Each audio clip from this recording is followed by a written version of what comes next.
was very impressed with his determination and his vision. I mean, he knew exactly what he wanted to do, and I questioned him, and I'd never met anybody like that before about building, you know. When he was in England, he went to a day trade school, and he just adored working with materials. He really understood materials and building and structures.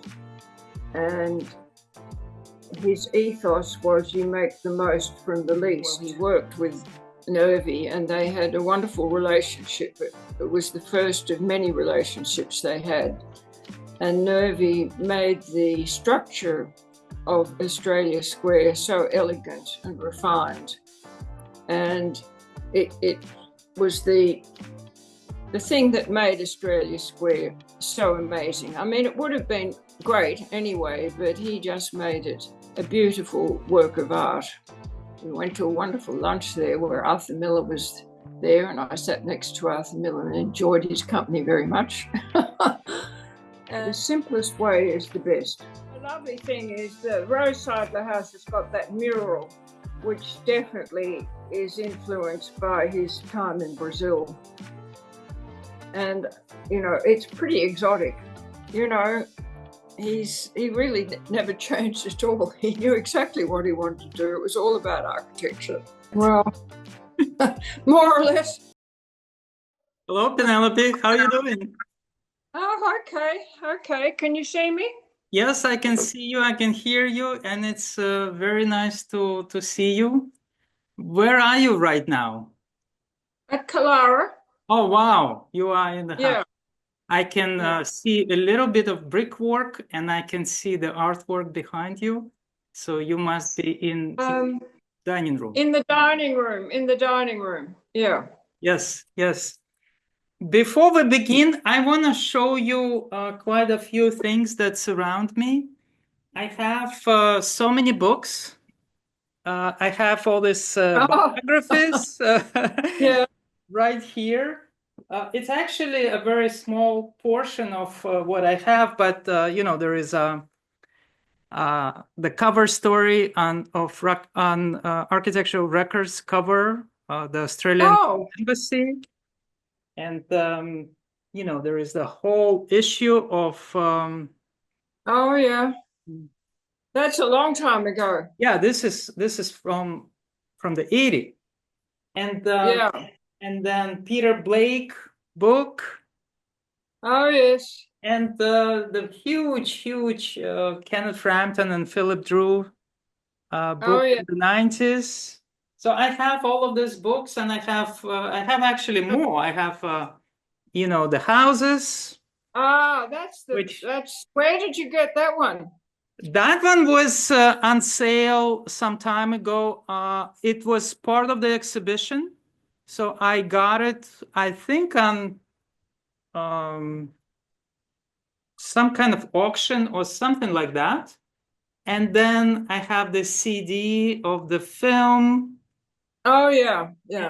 I have the Grand Tour, which we're going to be talking about. Oh, that's the second version. You don't have the original, which is better. I have several versions, and this one is quite thick. It's huge. Yeah, but it's not the original. I have another copy, and you know, the exhibition that we did, and you know, there is a brochure about the exhibition with your signature. So I'm all prepared. Yeah, you're well versed. Yeah. And I have more. It's just it was impossible to bring all of it. And this book is also here. I wonder who helped with that. I prepared some quotes, and you know, before we begin, I wanna just recap a little bit about Harry until you know, until the moment he came to Australia, just so we have the facts background. We start. Yeah. responding to the questions. So Harry Seidler was born in 1923 in Vienna in a Jewish upper middle class family. In 1938, when he was 15, Austria was annexed by the German Third Reich. And the Seidler family business, and which was a short making factory, was annexed by the Germans. It was immediately confiscated, and Harry was forced to move from prestigious gymnasium where he was studying at the time he was admitted to another school for Jewish students only. And the I don't think that's true. I don't think he went to school after that. He hardly went to school at all. Yes. Not after he left. Okay. He didn't go to school. Yeah. But nevertheless, he was forced to abandon that school where he was studying when he was just 15. Yeah.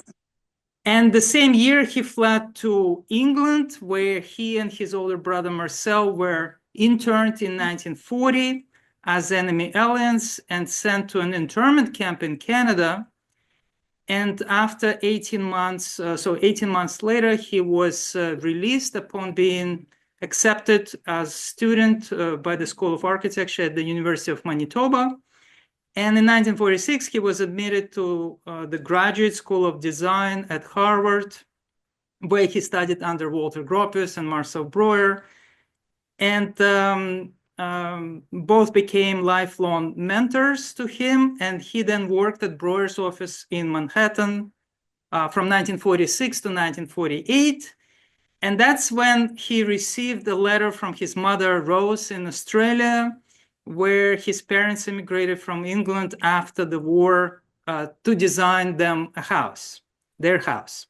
And so he accepts this invitation, goes to Australia to build a house with the intention of coming back to America to continue his career here. However, once the house was built in 1950, it became Australia's first uncompromisingly kind of modernist building.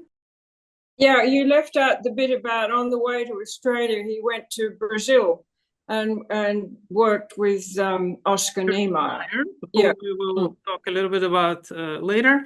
And because I'm just going over really just sure points and highlights. And so when the house was built, Seidler suddenly found fame and enough commissions to stay in Sydney and start his own practice there. And so Philip Drew said about this house that was built for Rose Seidler, it became the yardstick of all later modernist buildings in Australia.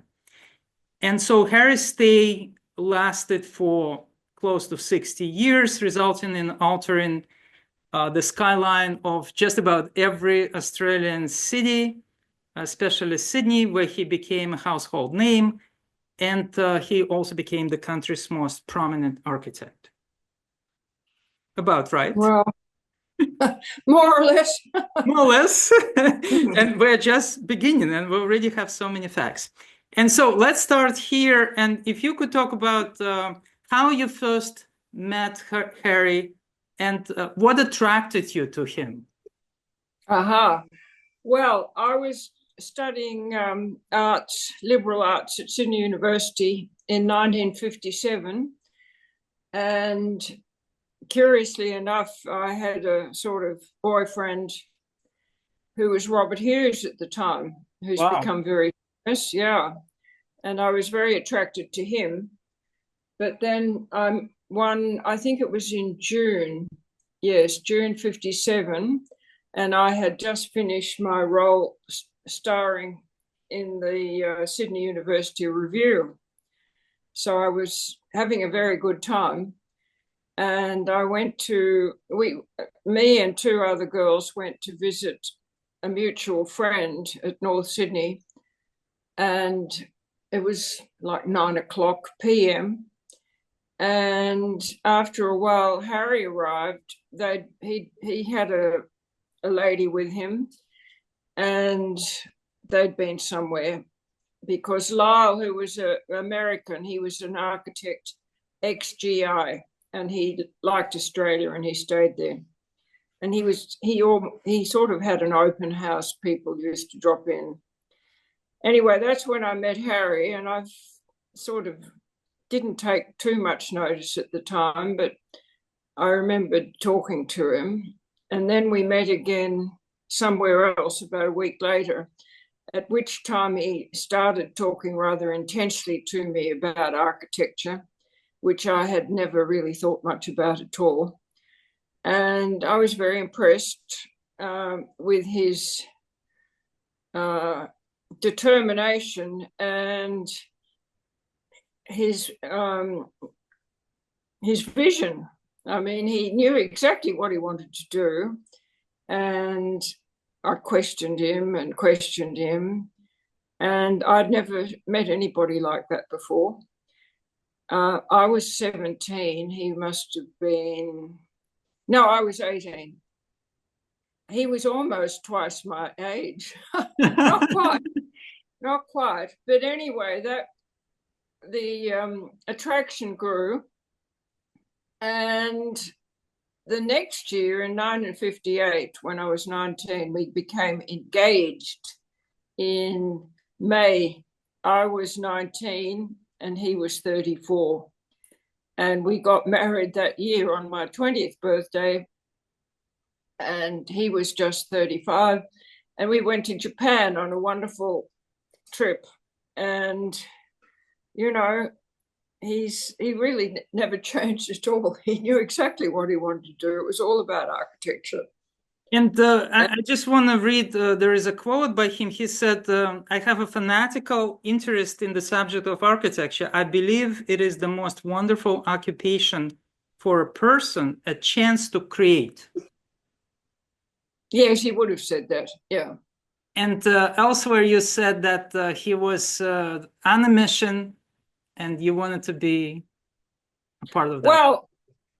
Well, I thought, you know, it's all very well having a reasonable education in other areas, but they were used to sit around talking architecture all the time. And I thought, well, I've got to get in on this. And so I embarked on an architecture degree after I was married and somehow stumbled through the 5 years, got there.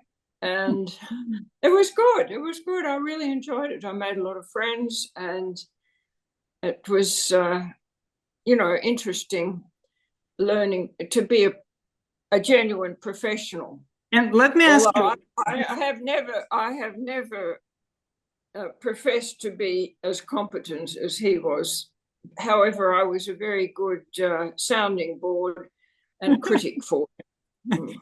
And before you went into architecture, you were studying liberal arts, but you come from a family of lawyers. Your parents studied law, and your most of my sister studied law, and she became an eminent, well, not lawyer, but jurist internationally. My brother was a lawyer. My father was a lawyer and a bit of a politician too. And so it was naturally assumed I would do the law, but I refused because to me, all they did was look at books all day and talk law, and I really wasn't interested in that. So I was a bit different to the rest of the family. What did your mother do?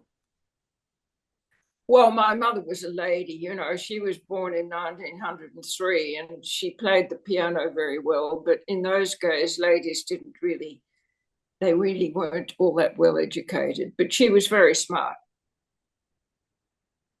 And so do you think your idea of studying architecture also has to do with that trip that you took right after your marriage for your honeymoon? Oh, to Japan, yes, because obviously, you know, we saw all the buildings. In fact, we stayed in the Frank Lloyd Wright Imperial Hotel. I think it was a year or two before they pulled it down. And so everything was about architecture. And I really enjoyed that. It was fabulous. And so what did he say when you came back and you said, I'm going to become an architect? Oh, he encouraged me. He said, you'd be wonderful at it, and he encouraged me. And so you graduated in 1964, and would you say this would be out of the question to work for someone else but Harry's office? Oh, I wouldn't dream of it. I wouldn't dream of it. That would be outrageous. No. But in 1960, I actually finished at the end of 63, and in 64 I had a baby. So that sort of slowed me down a bit. But I was always involved in the practice all the time. I mean, I sort of ran it in a way that it needed somebody to do the ordinary things. So I always did that. And so immediately you became the manager of the office? Well, effectively, but not really, not in any organized position. But I I naturally gravitate to sort of financial affairs, and I knew exactly what was going on and gave advice. And so when you graduated and started working at Harry's office, that was about the time when you decided to build yourself your own house, right? We always wanted to build our own house. And we used to go in the weekends looking for an ideal block of land. And in those days, in the early 60s, it was available, it wasn't so expensive. But I grew up in Wahroonga, which is a far north shore suburb of Sydney, and I felt geographically disadvantaged at that time. So I said I would not go further than Killara, which is about 20 minutes further towards the city. And we found this block, and then the man who owned it didn't want to sell it and took a couple of years, but we got it in the end. And of course, it's what you call an architect's block. It slopes down severely from the street towards a beautiful running water creek. And some people say it was modeled on falling water, but Frank Lloyd Wright's Falling Water, the house is actually over the waterfall. But in this case, the waterfall's just beyond the house. But it is very dramatic. When it rains, it's unbelievable. So we set about designing the house, and, it naturally slopes down the hill, and it's 4 half levels. It's a two-level house, but split in two by the staircase, which gives 4 half levels. And the orientation, the major orientation, is to the north, which of course is the highly desirable orientation in the Southern Hemisphere. And it's very beautiful. I'm here right now, and I love being here. You just mentioned Wahroonga, where your parents lived, and this is where he built Rose Seidler House. Yes, exactly. Yes. Well, it's a lovely area, but it's just that much further out of town. That's where Harry found that land. And I mean, I think he got 25 acres or something for a few $100s in those days. And, he had this idealized notion of building a family compound, which he'd seen happen in the United States. And he built the 3 houses there, which, by the way, are just now being heritaged as a compound. Wow. That's very recent, very recent. So, and the house is now a museum. And the house is the first house is a museum, yes, and attracting more and more visitors, which is nice, and when you look at the visitors book, they come from all over the world. People interested in modern architecture, it's on the list, so they go there. And what do you like most about the Killara House? What do you enjoy most? Well, I've lived here for almost 60 years now, and it's me, you know. I open the door and I'm home, and I'm surrounded by all the things that I love, and the nature and the trees. I can't imagine being anywhere else. In fact, I very rarely travel now because I like being home so much. And you said that this is the house that gave you more satisfaction as far as all the projects that Harry designed, right? Well, for me, yes. For me, yeah. And he too, because we're in full control.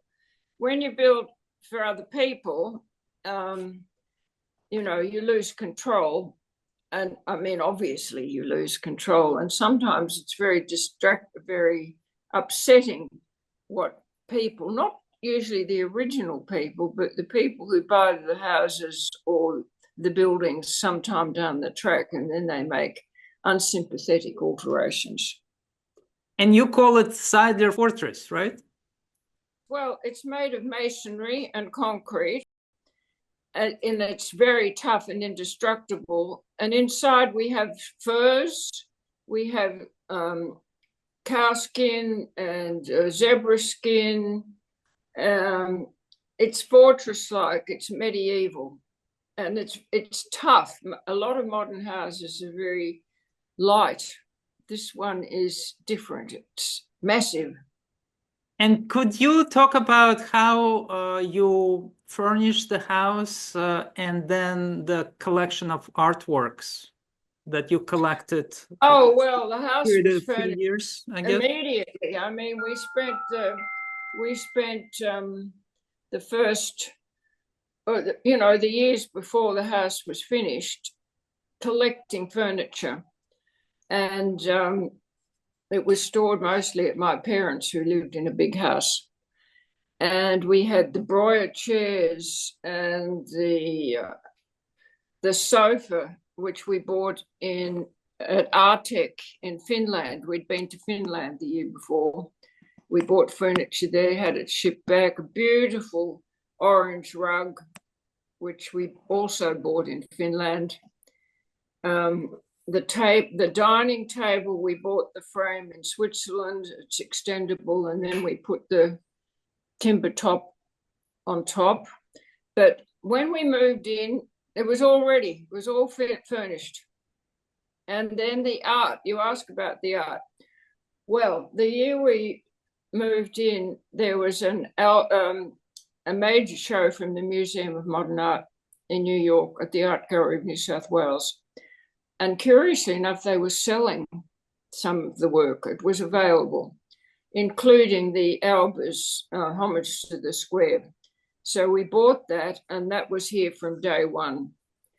And the rest of the art, we didn't have it all at that stage, but we were looking for it within 2 or 3 years, and we, you know, bit by bit, we found the right thing. But the art forms very much part of the house. It's part of the design. It's not just something that you buy and then wonder where to put. It was bought for a specific location. And some of the artists are Frank Stella, right? There is a major Frank Stella work. Helen Frankenthaler, Sam Francis, and not many others. Yeah. And then there is Charles Perry outside. Oh, yes, Charles Perry, who was also, he was American-Italian, and he had studied with Albers also, and Harry and I very much liked his work. And then Norman Carlberg. Norman Carlberg, who also was an Albers student. And of course, Harry gravitated to these artists because he was very much in sympathy with them. And do you recognize I have a couple of you have a Carlberg right behind you. Yeah, I can see it. Yeah. So one of them actually traveled with the exhibition, and the taller piece is a miniature of the sculpture, concrete sculpture inside the building in Canberra. Canberra, The yeah. units Huge. left huge. and right, yeah. So his wife actually sent it to me right Oh, no. she passed away, like a month before. Good. Yeah. So the house had many great visitors. If you could maybe mention a few names. Oh, I can't think of any. Well, I.M. came here. Oh, he did. Wow. Yeah, he did. He was judging the Parliament House competition.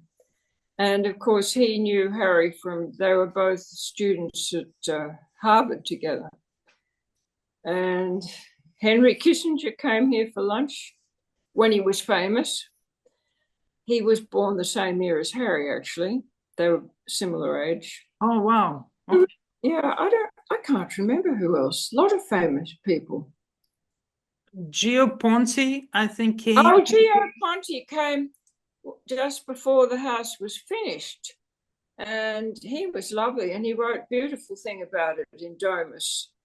And he was a lovely man. Yeah. Yeah, I didn't know that I.M. visited the house as well. Yes, he did. Yeah. And a major breakthrough after the house was built, actually the same year he did Australia Square. If you could. Oh, yeah, that's right. The house was finished in 1967, as was Australia Square. And so I guess it was a very big year. And we moved into the house on Harry's birthday, 25th of June, which is the middle of winter here. It was cold because the heating didn't work there.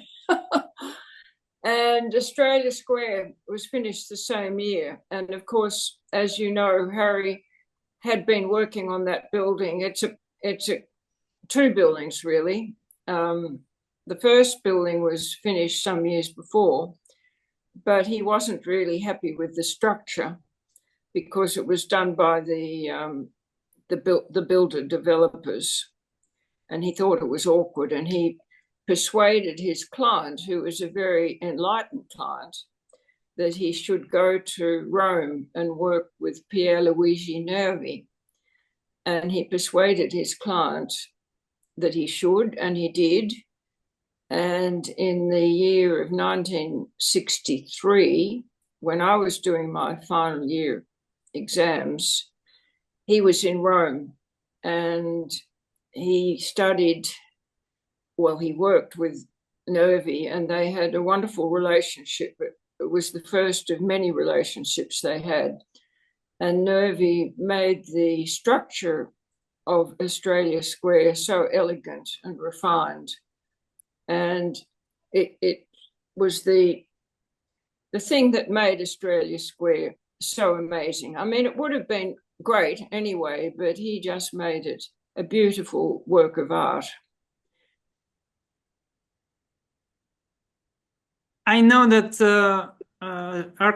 Sydney architecture critic Elizabeth Farrelly said that Australia Square became a pivot from old Sydney to new Sydney. Oh, well. This was a major breakthrough, right, for the city as well. And this it was the first, made a really tall structure in Sydney. The tallest. Yes. Oh, of course, at that time. And it did attract a lot of attention, not only in Australia, but internationally as well. And I want you to talk about the sculpture. He wanted a great work of art in front of the building. Yes, well, again, with our enlightened client, the client wanted a major artwork, and obviously we did too. And Harry said, well, let me look around the world and see what you know, what's going on.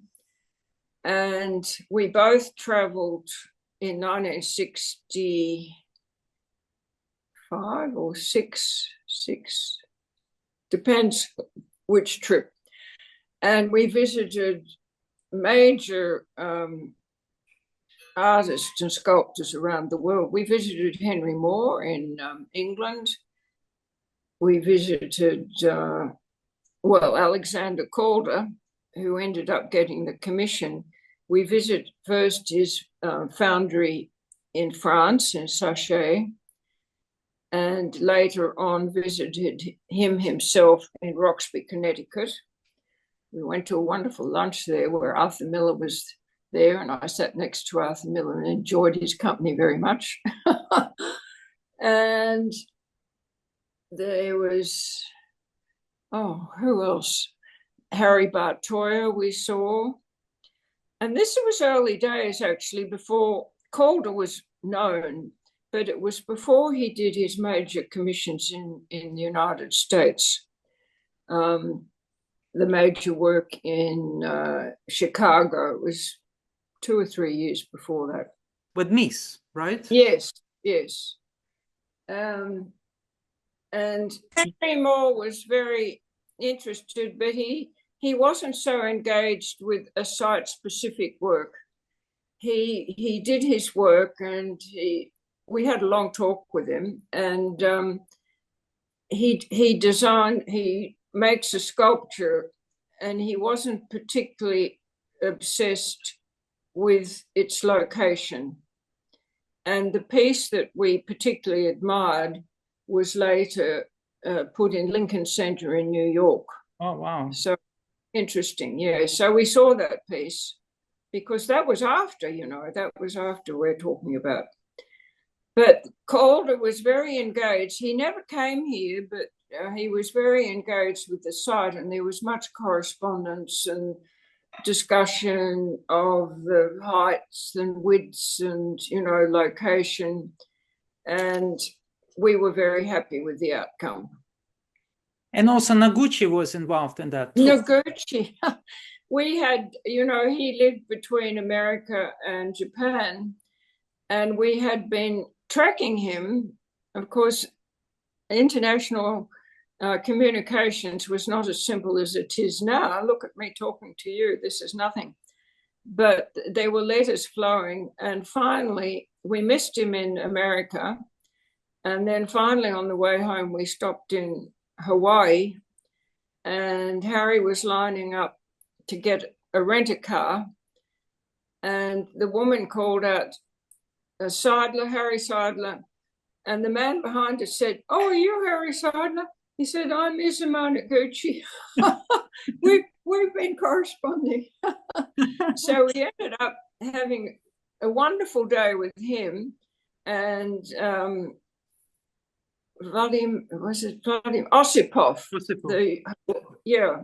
I think his name was Vladimir too. Yes, Vladimir Osipov. Yes, Osipov, and we had a wonderful time with them.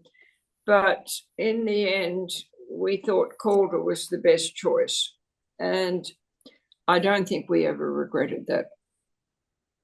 Yeah, and so you exchanged some sketches, and the sculpture was commissioned, right? So you didn't just yes. No, we didn't buy a ready-made. He designed it specifically for that location, and we have all the drawings and the correspondence. And about a decade later came another major commission, which is the Australian Embassy in Paris. And so any story behind that project and how you got it? Well, we never really found out how we got it. I don't know how we got it. But a lot of people in the bureaucracy claim that it was all their idea. I don't know, but we got it, and that was a wonderful commission. And the building is still wonderful, except that there was no security. In the 60s or 70s it was then, people didn't think so much about security. And when all these terrible things started happening, they just said, "I'll put in all this security," and they, in my opinion, buggered up the entrance, and it's nothing but going through corridors. And anyway, I guess a lot of buildings have suffered that. Yeah. And now I guess it's a good place to bring Max Dupain into Max Dupain, the wonderful photographer. Yeah. And I understand that he never really left Australia, and when the Australian embassy was finished, it was the first time he went to Paris. So Harry invited him to photograph the building, and there are pictures. Harry took him to Paris because he photographed it even from the Eiffel Tower, the building.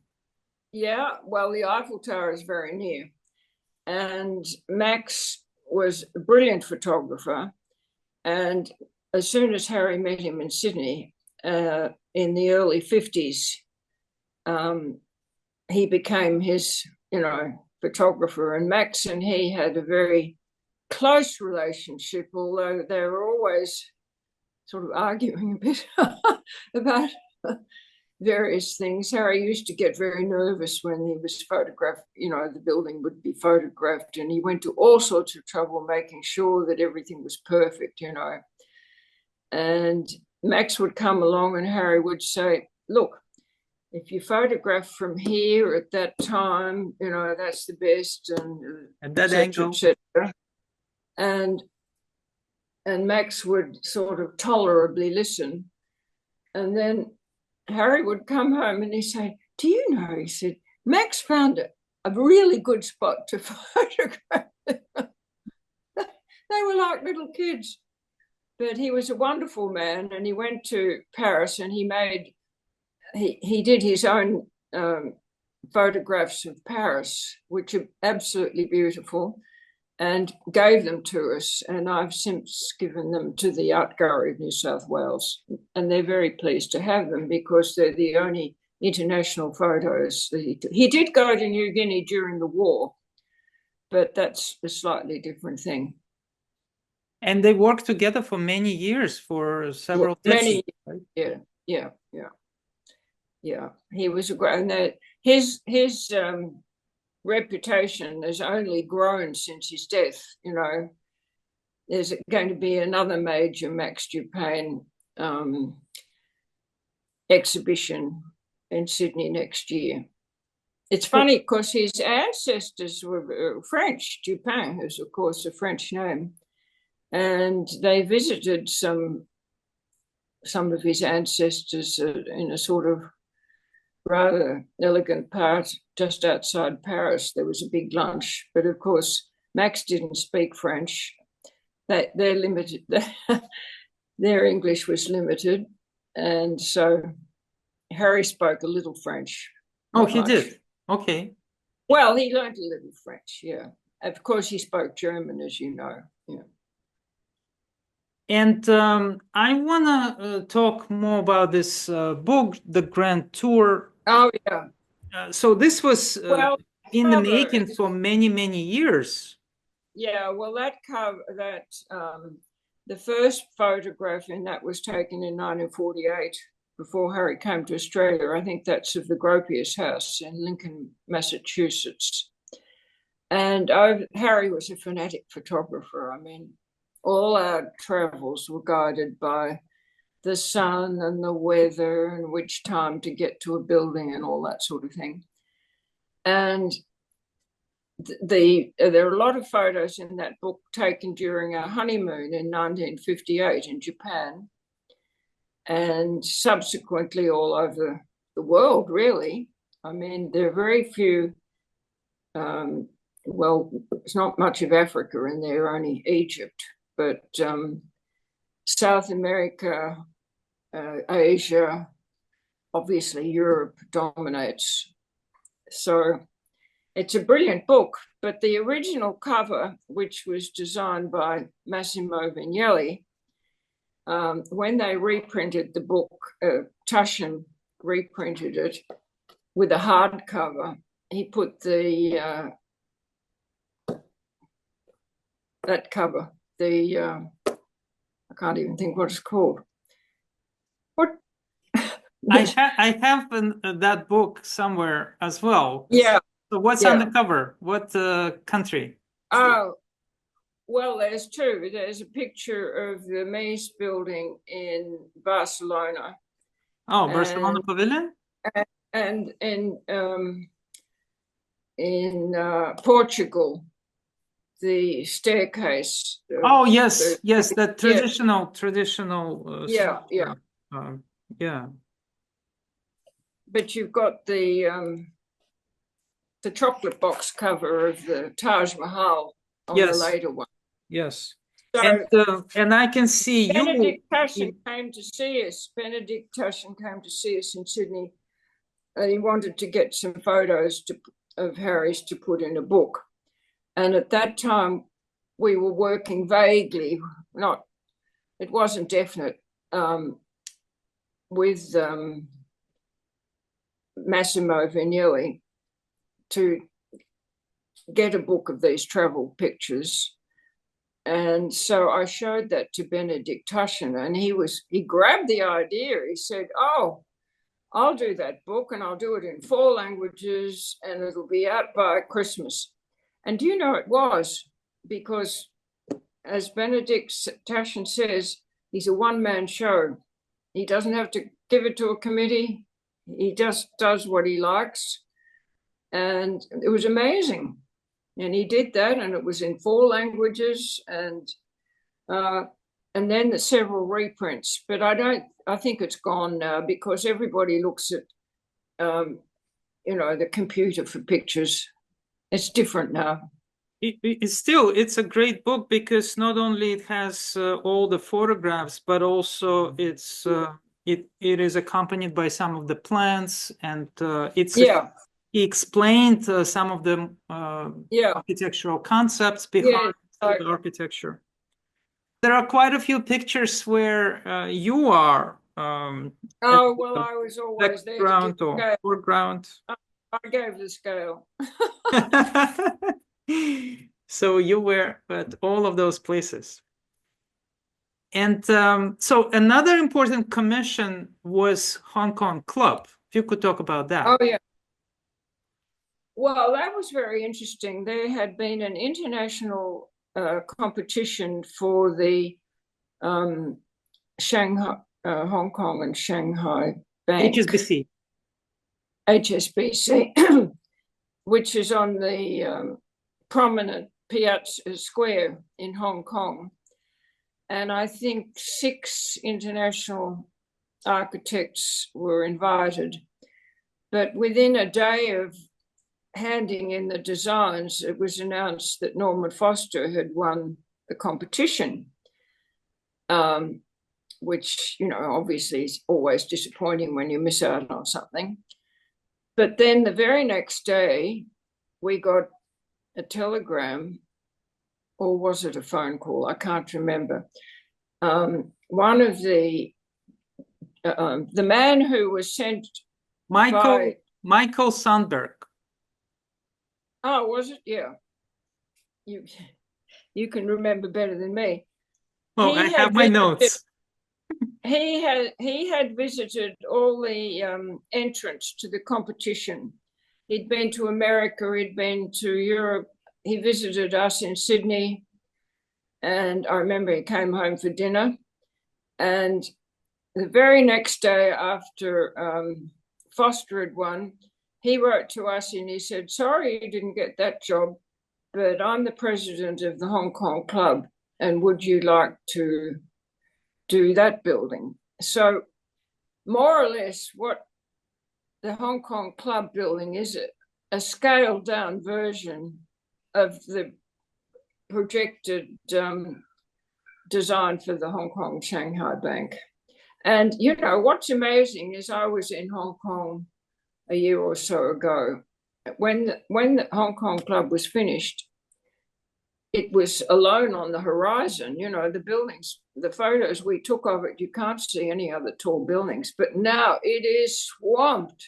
You can see it because it's a very prestigious location, and there's the square in front of it, so it still dominates the square. But Hong Kong has just expanded. It's extraordinary. You've been there recently, haven't you? Yes, I was there very recently, earlier this year. In fact, I was there in November. So last month I was there. Right. Yeah. Yeah. So you can see what's happening. And what is incredible is that HSBC and Hong Kong Club are right next to each other on sides of the City Hall. And so you can see right in front of the building, when you look at the front of the club, you see the shadow from HSBC. Yes. So there is a conversation. And then on the next day, after the Sandberg wrote, Norman Foster wrote, he said, "Oh, I'm thrilled to hear that you got the Hong Kong Club." So we always had a very wonderful relationship with Norman Foster. And about a decade later, it was Norman Foster who recommended Harry for the RIBA gold medal, and he got it in 1996. That's true. Well, it's more than a decade later.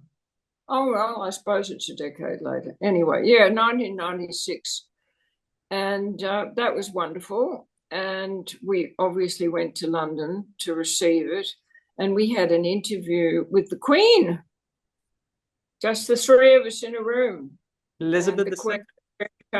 Very charming, and said all the right things. It was a very interesting experience. Did he mention that he was interned? Oh, she knew that. She said Britain gained a lot of interesting. No, that wasn't the word. It was England's gain to gain so many prominent, wonderful minds or something from Europe at that terrible time. I mean, she was impeccable. She said exactly the right thing. What an honor. And, such a prestigious honor. It was Tado Anda who was given the award next year. And 2 years later, it was Oscar Niemeyer who received. I know. Well, that was interesting because Niemeyer didn't travel. Of course, he was much older. And we went to, Harry was going to Buenos Aires, I think, to give some talk, and Niemeyer was to receive his Royal Gold Medal about the same time in Rio. So we were able to go there, and Oscar and Harry had a very lovely relationship, very lovely. And Oscar Niemeyer and I share the same birthday. Yes, December 15th. December the 15th. And Oscar Niemeyer has always loved the ladies, and I think he took a bit of a liking to me. So although my Portuguese is not tremendous, we had a lovely time. We had a wonderful time. You know, Oscar Niemeyer said about Harry, the talent of Harry Seidler surpassed all barriers, even geographical ones. And his projects spread over different continents, carrying a mark of boldness and beauty, which were always sought after. There was such confidence in him, having come from the war and from the internment camps. There was such thirst for creating a new world free from the past. That's very nice. This is what he said. I can't. Oh, at the memorial, was it? No, this was actually said for this book in 2012. So I collected a few. Okay. Oh, that's wonderful. Yeah. A few quotes. And, you know, also in 2012, Norman Foster said, he was much more than an architectural ambassador for Australia. He was pioneering a very personal brand of modernism in his adopted country. His starting point was a belief that modernism was and is a movement with a strong social dimension. This is what Foster said. I must go and look all that up. Well, you have the book. I know. I probably would have read it, but I don't remember it. And how was Harry as a person? How do you remember him? Oh, well, you know, if it wasn't architecture, he was anything goes, really. I mean, he was obsessive about architecture. It used to sometimes a little too much, but he wasn't anybody who engaged in small talk. I mean, he was rather shy, actually, I think, you know, easygoing, I think, driven. Oh, absolutely driven. But he was nice. I mean, we survived. I miss him. Yeah, it's nearly 20 years. Nearly. Mm.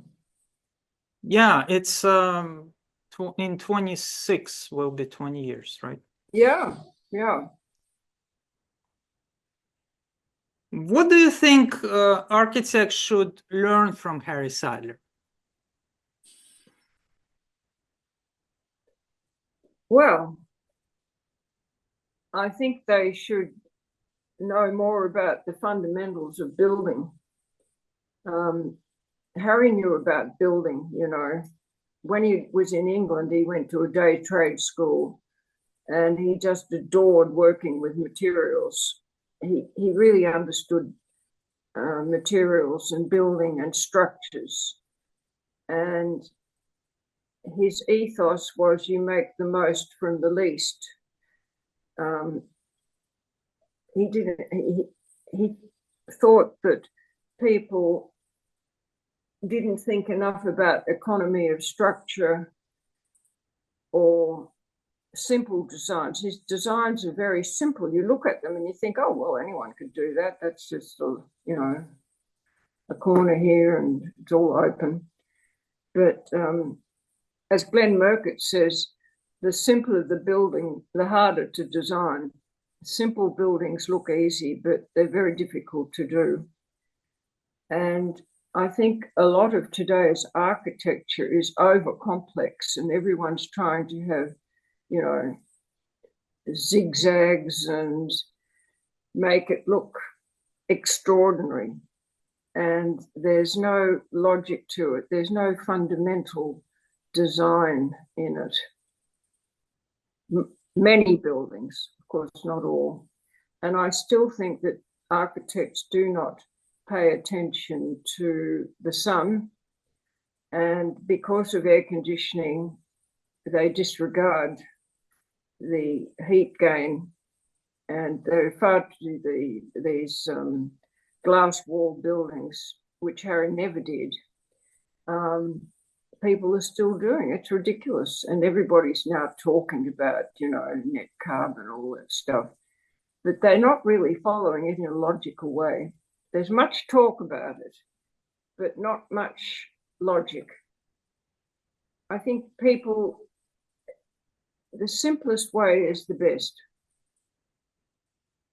And for example, Massimo Vignelli said about him, he said, Harry's work shows once again that good architecture starts with a creative plan, not a fancy facade. Today, we need to remember that more than ever. The new, and he says that, you know, it's extremely important for the new generation to follow this. And I do think there is a slight move back to more simple buildings. I just have a feeling that these ridiculous, you know, awkward build, they're awkward, actually. I think that's on the slide. Yeah. Or am I hopeful? I don't know. Well, at least there is an intention on the part of younger generation to become a lot more kind of pragmatic and address all the concerns of the climate, of constructability. Yeah. That was his concern all along. Always. And he would even say that a shape is meaningless unless it's it's rational and it could be easily built in kind of modular system, right? Yeah. So for him, that was always important. And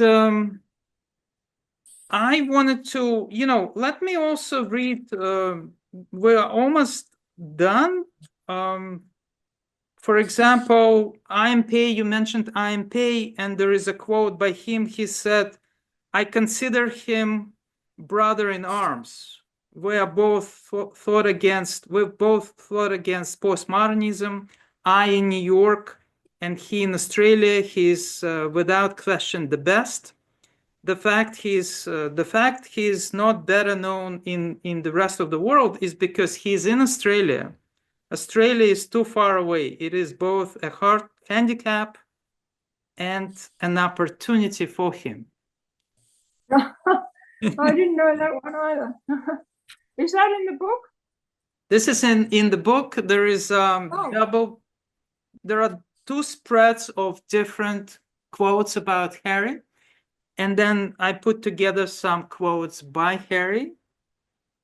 And I guess just to finish, I would like to read maybe a few quotes. I just read a quote by IMP, and there is a quote from Gropius, who said back, in 1946, when Harry was accepted to Harvard, he said, from the work he has submitted, he may be the best of all students this year. And of course, IMP was his classmate.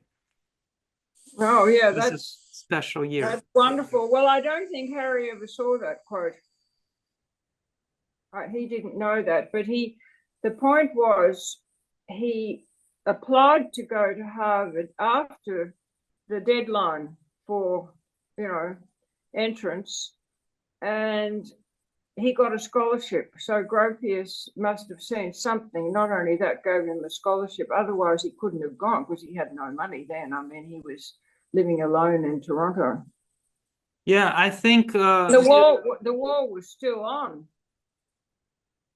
Yeah, and so I think they were supposed to accept 15 students, and he was accepted as the 16th, right? Because of his work. I think so, because of the quality. Well, I know he submitted too late, but Gropius could see something in it, and perhaps he could see by his background that he'd had a rough time, being in a prison camp. And then Siegfried Gideon said about Harry. He said that Harry Seidler is to be destined as a fighter for his and our generation. Yes, so well, that is remarkable because Gideon visited the class and Harry had his book and got him to sign it. But it's very interesting that he wrote that, isn't it? Yeah, very interesting. And, going back to his houses, in the very beginning of his career, Robin Boyd said way back in 1952, which was just a couple of years after he completed the Rose Seidler House, he said that his houses staggered Sydney. The public was bewildered. The conservatives' task of disparagement was made fairly difficult by the fact that Seidler buildings were generally carefully considered in detail, so well put together, and so aesthetically completed. So aesthetically competent. Oh, competent, yeah. So that's well, a great compliment. Yeah, well, the lovely thing is the Seidler House has got that mural, which definitely is influenced by his time in Brazil. And, it's pretty exotic. Which, legend says that he did it himself. He painted. Oh, he did. He did. He stayed up all night. He said he could hardly wait to get it finished. And it's a wonderful work of art. Well, it is. And he did one more, the third house in that set, but he never did it again because he said the artistic community in Sydney loved the architecture, but they hated the mural. And anyway, today everyone loves the mural. So it must take 70 years or something to appreciate it. And finally, I just want to maybe read a few more quotes by him, very short. He said, the form, this is actually the quote that I refer to. He said, the form means I can build you unusually fast. A shape is useless unless it lends itself to a repetitive solution. He was very keen on that. Like in Paris, all the beams are the same. In Australia Square, all the beams and the columns are the same. Yeah, they're the same, and yet they are in a very beautiful way. They kind of taper towards the top. Exactly. Yeah, and they're complex but the same. Yeah. Once you've made one, that's it. They're all the same. And he said, I find myself appreciating a completely new realm of aesthetics, that of abstract art. It is amazing what a direct bearing it can have on architectural design. So nothing was frivolous. It was really a response to, logic. He very much liked the work of de Kooning. His wavy lines, the late de Kooning. And of course, Albers as well. Oh, well, Albers was his hero. Yes, and the mentor. In terms of color and curtains of color and form. And then finally, he says, every design should be a work of art without compromise. Well, that's what he believed, yeah. So, Penelope, thank you so much for sharing the story. No, that's fun. I've got to look up all these quotes again. Yeah, absolutely. And it's a great pleasure to speak with you.